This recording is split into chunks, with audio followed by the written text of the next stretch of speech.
నాకు సినిమాల్లో రైటర్‌గా అన్ని పాటలు రాసే అవకాశం వచ్చిందోచ్ అని గట్టిగా కళ్యాణ్ అయితే చెప్తూ ఉంటాడు. అలా కళ్యాణ్ ఒకసారిగా అందరికీ ఆ విషయం చెప్పేసరికి అందరూ చాలా హ్యాపీగా ఫీల్ అవుతూ ఉంటారు.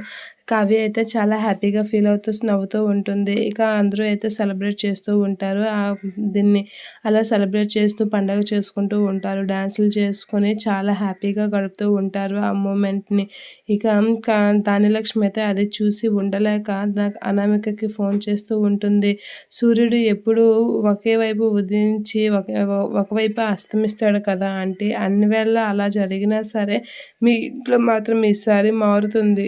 ఈసారి మీ ఇంట్లో చీకటి కోనలు అలుముకుంటాయి అని చెప్పేసి అంటూ ఉంటుంది. ఏం చేయబోతున్నావు అని రుద్రాని అనేసరికి ఈసారి చీకటి కోనలు అలుముకొని అందరినీ కురుక్షేత్ర యుద్ధంలో కలిపినట్లుగా అందరూ దహనమైపోతారు అని చెప్పేసి అంటూ ఉంటుంది. అలా అనామిక అనేసరికి అనామిక మనసులో అయితే రాజు ఫ్యాక్టరీకైతే మంట పెడుతూ ఉంటారు. అలా పెట్రోల్ అవి పోసి మంట పెడుతూ ఉంటారు. అది తెలిసి రాజు అయితే ఫోన్ లిఫ్ట్ చేస్తూ మన ఫ్యాక్టరీని ఎవరో తగలబెట్టేస్తున్నారు సార్ అని అయితే ఫోన్ చేస్తూ ఉంటారు సెక్యూరిటీ రాజుకి. అది తెలియగానే రాజు కంగారుగా కారెక్కి వెళ్ళిపోతూ ఉంటాడు. అలా కంగారుగా వెళ్తున్న రాజుని చూసి కావ్య ఏంటి అని అయితే పిలుస్తూ ఉంటుంది. అలా పిలిచినా పట్టించుకోకుండా రాజు వెళ్ళిపోతూ ఉంటాడు. ఏంటి ఇంత కంగారుగా వెళ్తున్నారు, ఏమైంది అనేది అనుకుంటూ టెన్షన్ పడుతూ ఉంటుంది కావ్య. కొంచెం కంగారు పడుతూ ఉంటుంది రాజు విషయంలో.